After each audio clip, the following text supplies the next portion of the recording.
మాజీ మంత్రి జోగి రమేష్ ఇన్వాల్వ్మెంట్ ఉందనేది పూర్తి సాక్ష్యాధారాలతో సహా మరి అతన్ని నిన్న అరెస్ట్ చేయడం జరిగింది. అరెస్ట్ చేసినటువంటి సందర్భంలో డీటెయిల్గా అతను ఎప్పుడు ఎక్కడ ఎలా ఎవరైతే జనార్దన్ రావుతో వాళ్ళ అనుయాయులతో అతను ఏ రకంగా దీనికి కుట్ర పన్నారనేది క్లియర్గా కనబడుతూ ఉంది. ఒక ఉద్దేశపూర్వకంగా ఆంధ్రప్రదేశ్ రాష్ట్రంలో మద్యం విధానాన్ని గత ప్రభుత్వంలో చేసినటువంటి తప్పుల వల్ల దాదాపు 30,000 మంది పైనే వాళ్ళ అక్రమ సంపాదనకి బలైపోయారు. అనేక మంది అనారోగ్యం పాలయ్యారు. ఇవాళ దాని మీద సిట్ వేయడం జరిగింది. ఆ సిట్ విచారణ పూర్తి స్థాయిలో జరుగుతూ ఉంది. ఇవాళ దీన్ని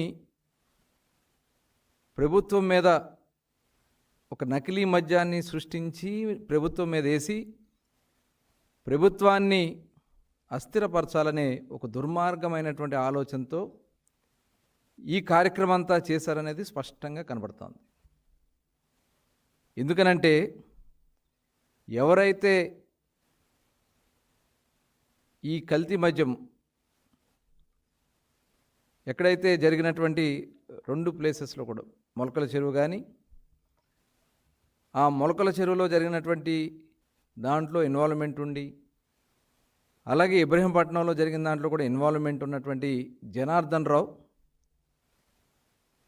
వీళ్ళిద్దరికీ ఉన్నటువంటి సంబంధాలు క్లియర్గా కనబడతా ఉన్నాయి.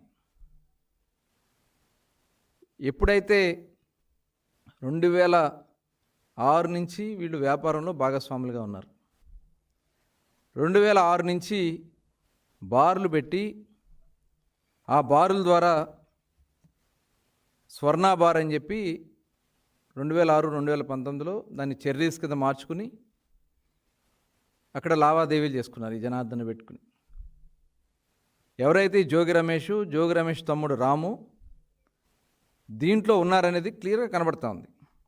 అలాగే బాలాజీ బార్ మరొక బార్ పెట్టుకుని దాన్ని మళ్ళీ గుడ్విల్ అనే పేరుతో పేరు మార్చి తర్వాత మళ్ళీ ఏఎన్ఆర్ బార్ అని మార్చి 2017లో ఇబ్రహీంపట్నంలో ఒక సిండికేట్ కూడా నడిపి 2017 నుంచి 19 వరకు వీళ్ళు సిండికేట్ కూడా నడిపి లాభాలు పంచుకున్నారు. అలాగే 2023 నుంచి నాన్ డ్యూటీ పెయిడ్ లిక్కరు అంటే అంతకుముందు కూడా నాన్ డ్యూటీ పెయిడ్ లిక్కర్ తెచ్చారు. 2023 నుంచి స్పూరియస్ లిక్కర్స్ తయారు చేసి ఏదైతే కల్తీ మద్యాన్ని తయారు చేసి వాళ్ళ బారుల్లో అమ్మినట్లుగా జనార్దన్ రావు క్లియర్గా చెప్పాడు. కానీ కూటమి ప్రభుత్వం వచ్చిన తర్వాత నేను ఆపేశాను. కానీ జోగి రమేష్ గారు నాతో చేయించారు, మళ్ళీ చేయమని చెప్పి దానికి 3 కోట్ల రూపాయలు కూడా ఇస్తానని చెప్పారు. అలాగే 23వ తారీఖున ఉదయం 8:30-9:15 మధ్యలో ఈ జనార్దన్ రావు జోగి రమేష్ గారి ఇంటికి వెళ్ళింది వాస్తవా కాదా? సీసీటీవీ ఫుటేజ్లు ఉన్నాయి. అలాగే 24వ తారీఖున అతను ఆఫ్రికా వెళ్ళిపోయాడు.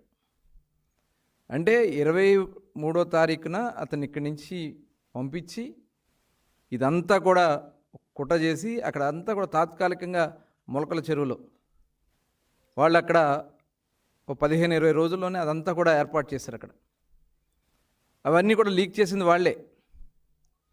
ఇదంతా కూడా చేయటానికి 3 కోట్ల రూపాయలు బేరం కుదుర్చుకున్నారు వీళ్ళు. అంటే ఇది బయటకు పెట్టి మళ్ళీ అక్కడి నుంచి జనార్దన్ రావుతో గతంలో ఎవరో ఏలూరు దగ్గర ఉన్న అతను పార్ట్నర్గా ఉన్నట్టు అతనితో వీళ్ళు ఫోన్లు చేయించి వాళ్ళ బార్లోకి వెళ్తే బార్ దగ్గర లేదంటే పక్కన వేరే ప్లేస్లో ఉందని చెప్పి వాళ్ళే ఇన్ఫర్మేషన్ ఇచ్చి మీడియాని తీసుకుని స్వయంగా ఈయన అక్కడికి వెళ్ళి అంటే ఇదంతా ఒక కుట్రపూరితంగా ఒక ఉద్దేశపూర్వకంగా ప్రభుత్వం మీద బురద జల్లాలి, ప్రభుత్వాన్ని అస్థిరపరచాలి అనే ఒక దుర్మార్గమైనటువంటి ఆలోచనతో ఈ కార్యక్రమం చేసినట్టు క్లియర్గా కనబడుతోంది.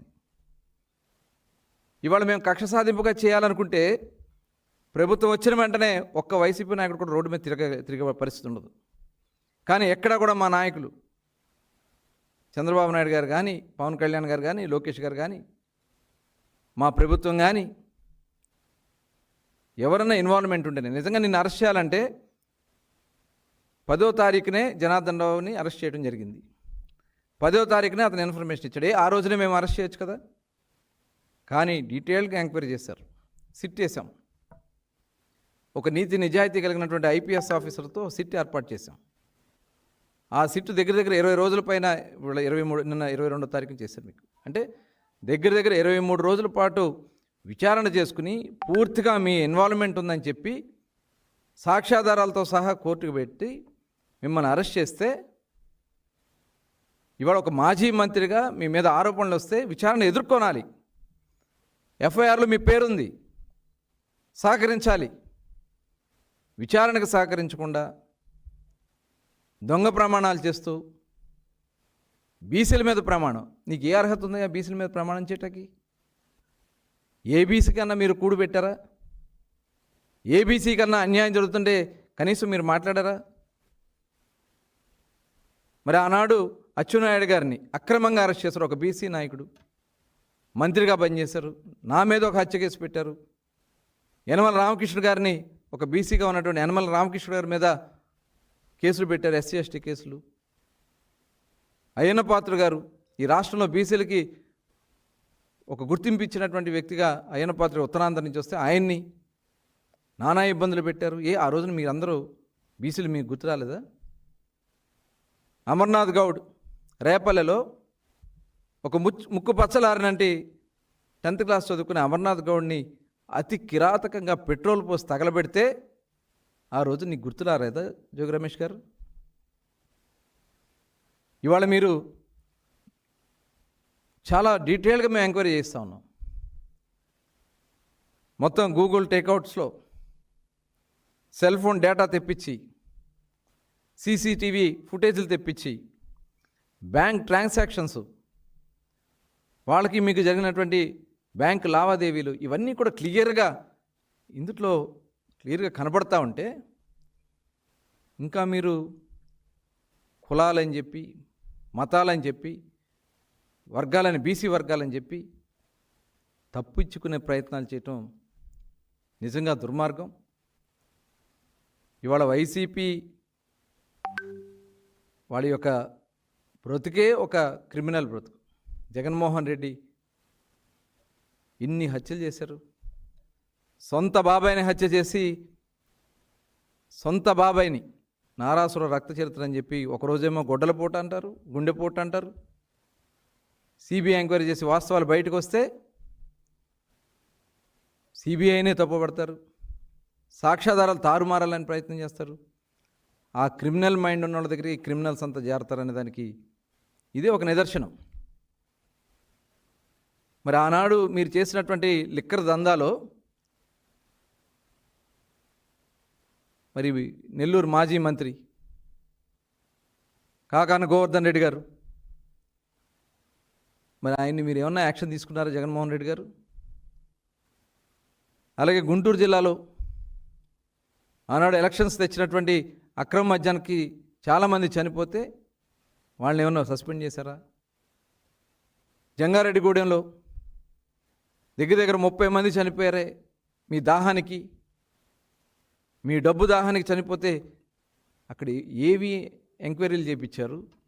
ఎవరి మీద మీరు యాక్షన్ తీసుకున్నారు? ఆ బాధితులకి ఏమన్నా మీరు డబ్బులు ఇచ్చారా? సాక్షాత్తు విజయవాడ మహానగరంలో మీ నాయకుడు, మీ ఎమ్మెల్యే ఆ బార్లో చనిపోతే మరి అతని మీద మీరు ఏం యాక్షన్ తీసుకున్నారు? ఇవాళ జోగి రమేష్ గారు దీంట్లో పూర్తిగా ఇన్వాల్వ్మెంట్ ఉందని చెప్పి సాక్ష్యాధారాలతో సహా ఇవాళ కోర్టుకి ఇవాళ పెడితే, ఇవాళ జగన్మోహన్ రెడ్డి గారు ఆయన మీద ఏమైనా పార్టీ తరఫున ఏమైనా యాక్షన్ తీసుకున్నారా?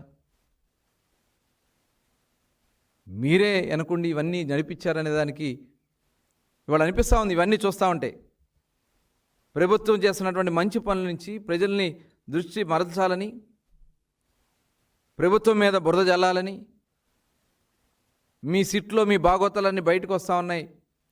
ఏదైతే గత ప్రభుత్వంలో చేసినటువంటి అక్రమాల మీద 3,500 కోట్ల రూపాయలు, గతంలో బోఫర్స్ కేసు 200-300 కోట్లే, కానీ 3,500 కోట్ల రూపాయలు అతిపెద్ద కేసు వాళ్ళ మీది విచారణలో బయటకు వస్తూ ఉన్నాయి, సాక్ష్యాధారాలతో బయటకు వస్తూ ఉంటే ఇవాళ ఈ ప్రభుత్వం మీద దుర్మార్గమైనటువంటి ఆలోచన చేయాలని మీరు ఈ పని చేస్తూ ఉన్నారు. డెఫినెట్గా మా ప్రభుత్వం చాలా నిబద్ధతగా నిజాయితీగా పనిచేస్తున్నాం. నిన్న మీరు నానాయాగి చేశారే, ఉదయం 4 గంటలకి పోలీసులు వస్తే 3 గంటల పైన వాళ్ళకి మీరు సహకరించలే. ఈలోపు జనాన్ని పోగేసుకుని అడుగడుగున వాళ్ళకి ఇబ్బందులు పెడుతూ ఎక్సైజ్ స్టేషన్ దగ్గర నానాయాగి చేసి, హాస్పిటల్కి వెళ్తే హాస్పిటల్లో అద్దాలు పగలగొట్టి, గ్లాసులు పగలగొట్టి, మీరు మీ కుటుంబ సభ్యులు చేసినటువంటి యాగి ఇవాళ రాష్ట్ర ప్రజలు చూడలేదు అనుకుంటా ఉన్నారా? ఈ దుర్మార్గమైనటువంటి ఆలోచనలు ఉన్నటువంటి వ్యక్తుల్ని ఎట్టి పరిస్థితుల్లో కూడా వదలం. నిన్న చూసాం డ్రగ్స్ని, వైసీపీ సంబంధించినటువంటి యువ నాయకుడు విశాఖపట్నంలో సాచెట్స్లో డ్రగ్స్ని అక్కడ వాళ్ళు ట్రాన్స్పోర్ట్ చేస్తుంటే పట్టుకున్నారు. అంటే ప్రజా జీవితాలతో ఇవాళ మీరు ఇన్ని దుర్మార్గమైనటువంటి కార్యక్రమాలు మీరు చేశారు, ఇంతమంది ప్రాణాలు పోవడానికి కారకులయ్యారు, ఇవాళ మొత్తం బయటకు వస్తూ ఉన్నాయి. ఇవన్నీ కూడా బయటకు వస్తూ ఉంటే చూసి తట్టుకోలేక రకరకాలుగా కులాలని, మతాలని, ప్రాంతాలని, ప్రజల్ని తప్పుదారి పట్టించాలని మీరు ప్రయత్నం చేస్తే జరగవు. మేము చాలా ట్రాన్స్పరెంట్గా ఉన్నాం. అందుకనే మా నాయకులు ఎక్కడైనా ఇన్వాల్వ్మెంట్ ఉన్నా ఇమ్మీడియట్గా యాక్షన్స్ తీసుకున్నాం. సోషల్ మీడియా పోస్ట్ పెడితే అతన్ని మేము అరెస్ట్ చేశాం. అలాగే ఈ లిక్కర్ కేసులో, కల్తీ మద్యం కేసులో ఇన్వాల్వ్మెంట్ ఉన్నటువంటి జయచంద్రారెడ్డిని అరెస్ట్ చేశాం. సురేంద్ర నాయుడు మీద కూడా కేసు పెట్టాం. జయచంద్రారెడ్డి మీద కూడా కేసు పెట్టాం. పార్టీ నుంచి సస్పెండ్ చేశాం. చాలా తీవ్రమైనటువంటి యాక్షన్స్ ఉంటాయి అనేది మా నాయకులకైనా కూడా మేము ట్రాన్స్పరెంట్గా ఉండడం అనేది ఇదే ఒక నిదర్శనం. మీరు తప్పించుకోవాలన్నా, బ్లాక్మెయిల్ చేయాలన్నా మీ తారం కాదు. మేము నీతి నిజాయితీగా పనిచేస్తామని చెప్పి తెలియజేస్తాం.